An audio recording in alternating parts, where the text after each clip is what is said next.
अगर किन्हीं को समझने में कुछ प्रॉब्लम है तो वो हैंड रेज करके अपना प्रॉब्लम समझ सकते हैं। मेरे बतलाने के बाद भी अगर किसी को कुछ पूछना है तो वो हैंड रेज करके अपना प्रॉब्लम पूछ सकता है।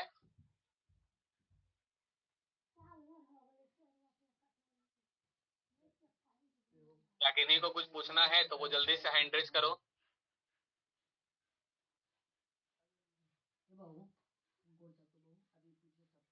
चलो, तो लगता है किसी को कुछ नहीं पूछना है, तो हम इसको इरेज करके अब आगे बढ़ते हैं। अब हम लोग तीसरा रूल पढ़ने जा रहे हैं।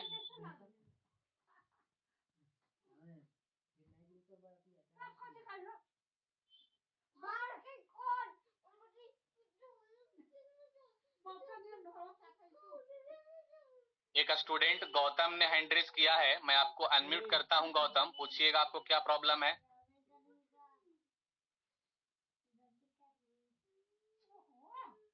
यस गौतम, बोलो। सर। हाँ सर, रूल नंबर 2 बता दीजिए ना फिर से। अगर कोई लाइट रे प्रिंसिपल फोकस से आ रहा है तो लेंस से पास करने के बाद वह प्रिंसिपल एक्सिस के पैरेलल हो जाएगा। फोकस से आ रहा है तो लेंस से जब पास करेगा तो प्रिंसिपल एक्सिस के पैरेलल हो जाएगा। जैसे ये वाला देखो, लाइट अगर सीधा आता तो फोकस से पास करता, लेकिन लेंस से जैसे ही ये पास करेगा तो पैरेलल हो जाएगा। ये देखो, फोकस से आ रहा है तो जैसे ही ये लेंस से पास किया तो पैरेलल हो गया। समझ में आया गौतम?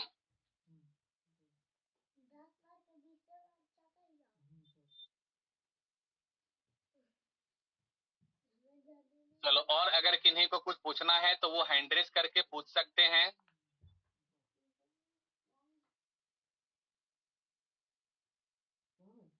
चलो, अब हम लोग रूल नंबर 3 में चलते हैं। इसको इरेज कर दिया जाए और रूल नंबर 3 को हम लोग पढ़ते हैं। अब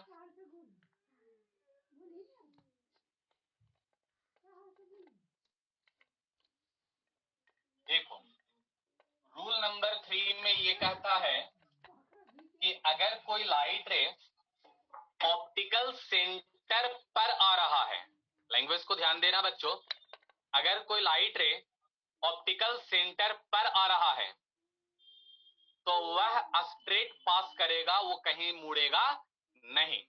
ऑप्टिकल सेंटर पर आया तो बिल्कुल स्ट्रेट वो पास कर जाएगा, वो कहीं मुड़ेगा नहीं। ठीक है, तो हम रूल नंबर 3 को यहाँ पर लिख रहे हैं। रूल नंबर 3 में ये कहता है कि व्हेन एन इंसिडेंट रे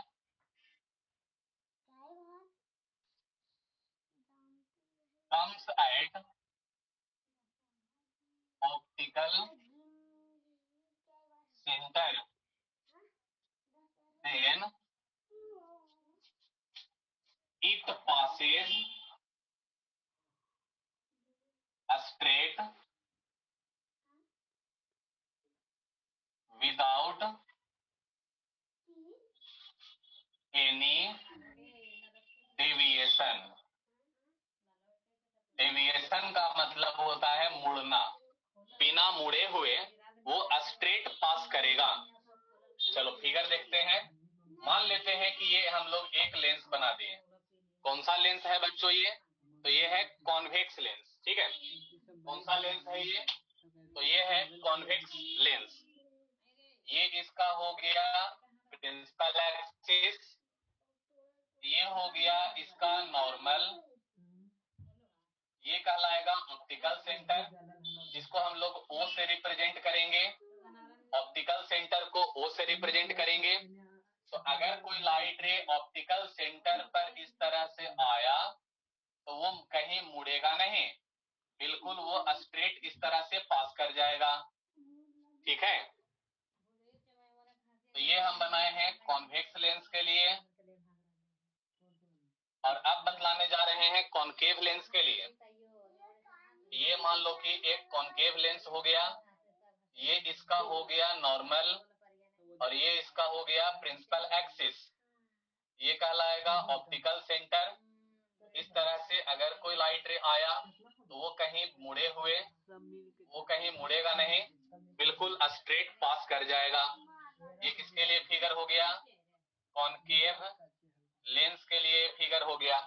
और बच्चों ध्यान दीजिए मैं क्या बोल रहा हूं, कोई भी अगर इमेज फॉर्मेशन करना है, अगर हम लोगों को लेंस का कोई इमेज फॉर्मेशन करना है, तो लेंस के इमेज फॉर्मेशन के लिए कोई अलग से रूल नहीं होता है। सिर्फ हम लोग रूल नंबर फर्स्ट यूज करेंगे और रूल नंबर 3 यूज करेंगे। सेकंड अगर आप नहीं भी यूज करेंगे, अगर आप लोग रूल नंबर सेकंड नहीं भी यूज करेंगे, तो टोटल इमेज फॉर्मेशन हो जाएगा। और अगर आप यूज करना चाहते हैं तो यूज कर भी सकते हैं। मैं फिर से क्या बोल रहा हूं वो ध्यान दीजिए। इमेज फॉर्मेशन अब स्टार्ट करेंगे। तो अगर इमेज फॉर्मेशन हम करेंगे तो वहां पर सिर्फ रूल नंबर 1 और रूल नंबर 3 के ही यूज से पूरा इमेज फॉर्मेशन हो जाएगा। अगर रूल नंबर 2 हम लोग नहीं भी यूज करेंगे, फिर भी हम लोग टोटल का टोटल इमेज फॉर्मेशन कर सकते हैं। ठीक है, तो चलिए इसको एक बार स्क्रीनशॉट ले लीजिए। अब मैं इमेज फॉर्मेशन स्टार्ट करने जा रहा हूं। स्क्रीनशॉट ले लो बच्चों।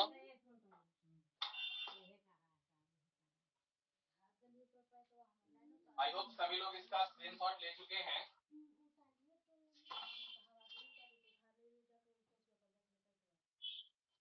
तो अब इसको इरेज करके हम लोग चलते हैं इमेज फॉर्मेशन की ओर। ठीक है, चलो आगे बढ़ते हैं। अगला हम लोग को पढ़ना है image formation due to convex lens. मैं हेडिंग बना दूं, इमेज फॉर्मेशन ड्यू टू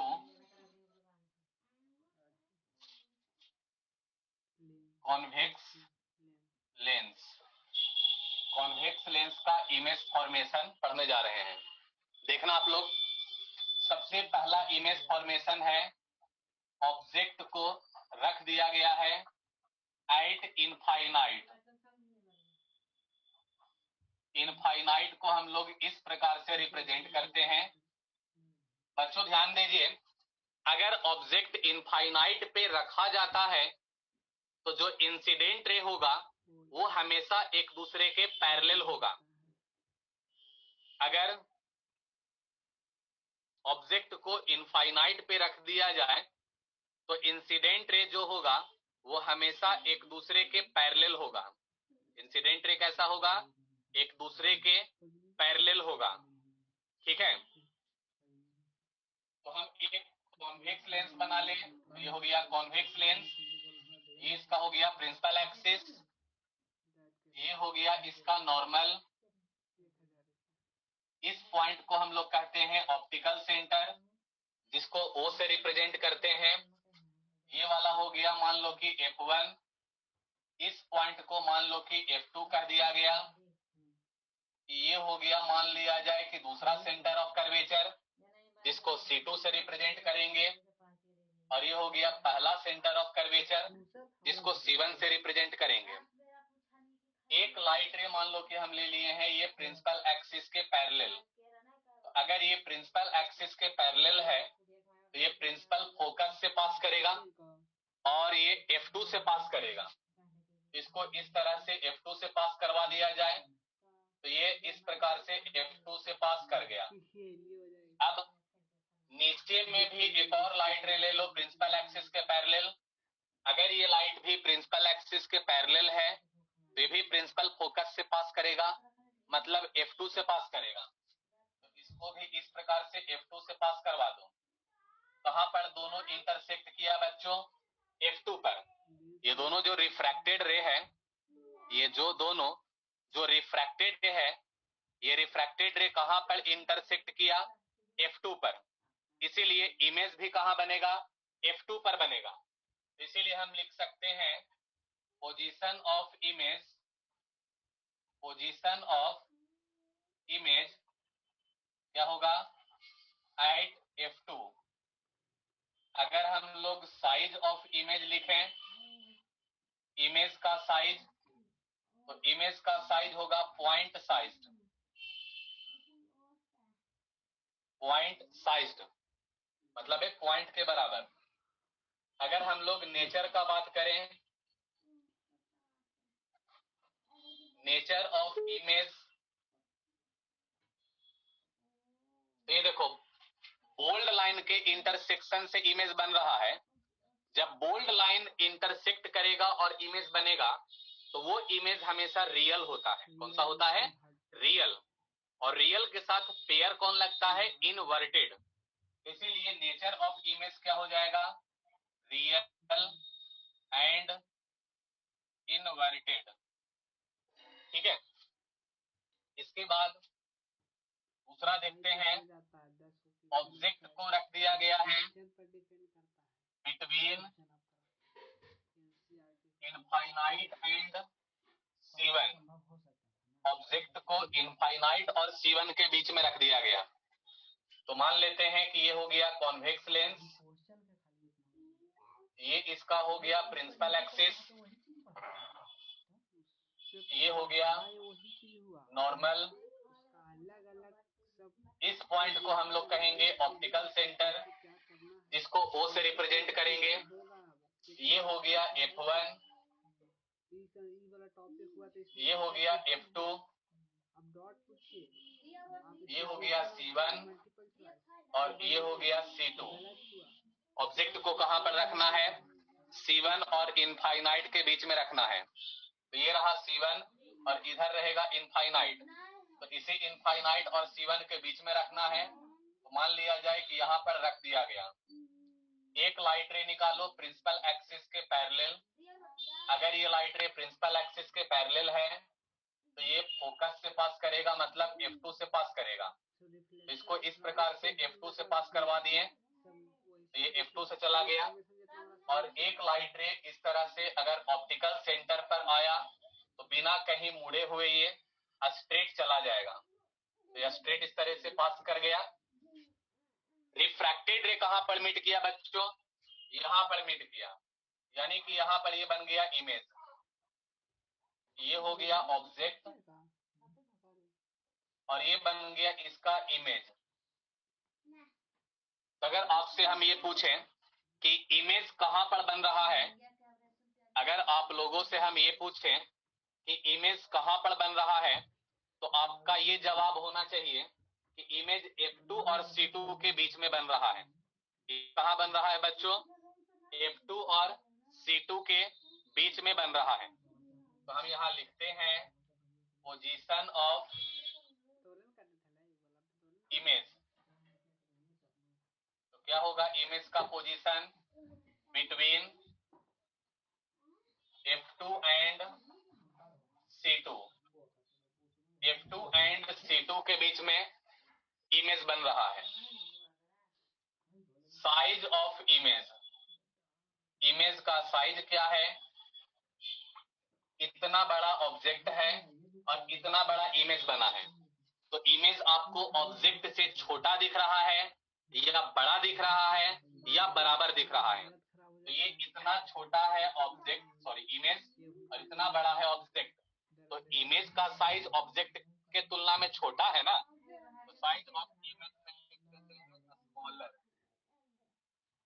ठीक है, मतलब ऑब्जेक्ट से छोटा बनेगा इमेज। और अब बारी आया नेचर का। तो क्योंकि बोल्ड लाइन के इंटरसेक्ट करने से इमेज बन रहा है, इसीलिए इमेज होगा रियल एंड इनवर्टेड। इमेज क्या बनेगा? रियल एंड इनवर्टेड बनेगा। ठीक है, तो इस तरह से दो इमेज फॉर्मेशन हो गया। अब मैं यहाँ पर तीसरा इमेज फॉर्मेशन आपको बतलाने जा रहा हूँ। तीसरा में कहता है कि ऑब्जेक्ट को रख दिया गया है एट C1। ऑब्जेक्ट को कहाँ रखा गया है? एट C1 रख दिया गया। तो अगर ऑब्जेक्ट को C1 पे रखेंगे तो इसके लिए इमेज फॉर्मेशन करना है। बच्चों ध्यान दीजिएगा, अगर ऑब्जेक्ट को हम लोग C1 पे रखेंगे तो इमेज बिल्कुल C2 पर बनता है। अगर ऑब्जेक्ट को C1 पे रखा गया तो इमेज कहाँ बनता है, C2 पर बनता है। इमेज का साइज ऑब्जेक्ट के साइज के बराबर होता है, यानी कि जितना बड़ा ऑब्जेक्ट उतना ही बड़ा इमेज भी बनता है। और नेचर होता है रियल एंड इनवर्टेड। नेचर क्या बनता है बच्चों, रियल एंड इनवर्टेड इमेज बनता है। तो चलो हम फिगर पहले बना लेते हैं। तो ये मान लिया जाए कि एक कॉन्वेक्स लेंस हो गया, ये इसका हो गया प्रिंसिपल एक्सिस। इस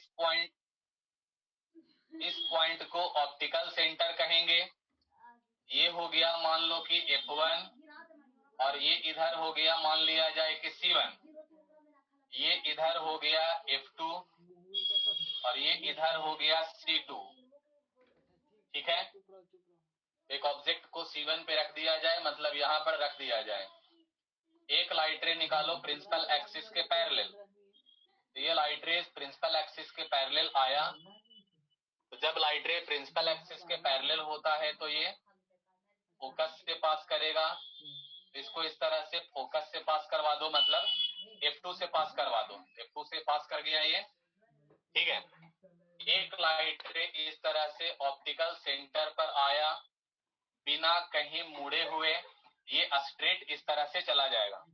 तो यहाँ पर ना इंटरसेक्ट किया है, मतलब ये बन गया इसका इमेज। क्या बन गया, ये इमेज बन गया। तो अगर आपसे हम पूछें कि इमेज कहां पर बन रहा है, तो आपका जवाब होगा कि एट C2 बन रहा है, पोजीशन ऑफ इमेज। कहां बन रहा है बच्चों, एट C2 बन रहा है।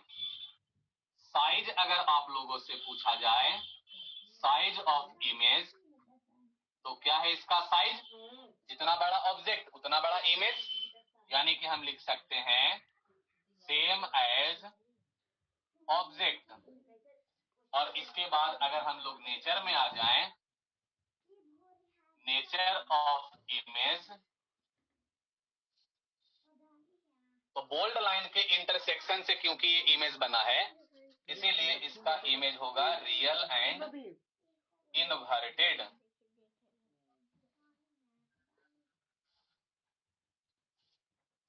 मैं एक बार यहां पर स्टॉप कर रहा हूं।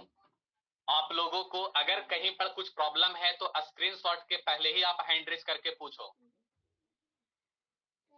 अगर आपको इसमें से कहीं पर कोई प्रॉब्लम है तो आप यहीं पर हैंड रेज करके पूछो। विकास, यस विकास बोलो।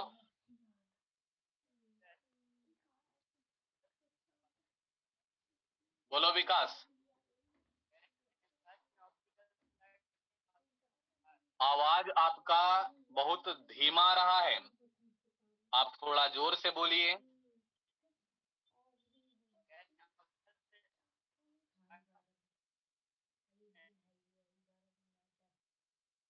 शायद नेटवर्क का प्रॉब्लम है या कुछ और प्रॉब्लम होगा, शायद आपका आवाज पूरा क्लियर नहीं पहुंच रहा है।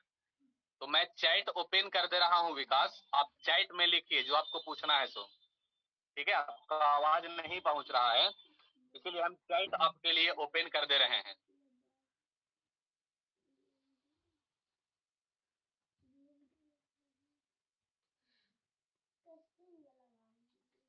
यस विकास, आपको जो प्रॉब्लम है आप चैट में लिख सकते हैं,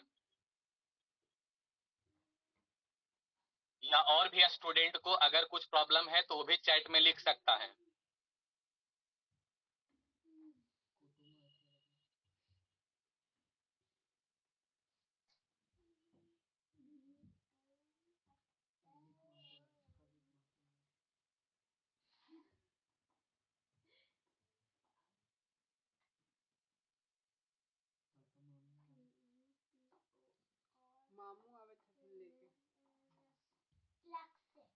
विकास का ये क्वेश्चन था कि फर्स्ट वाला फिगर में ऑप्टिकल सेंटर से भी पास होगा, तो विकास उसका जरूरत ही नहीं है।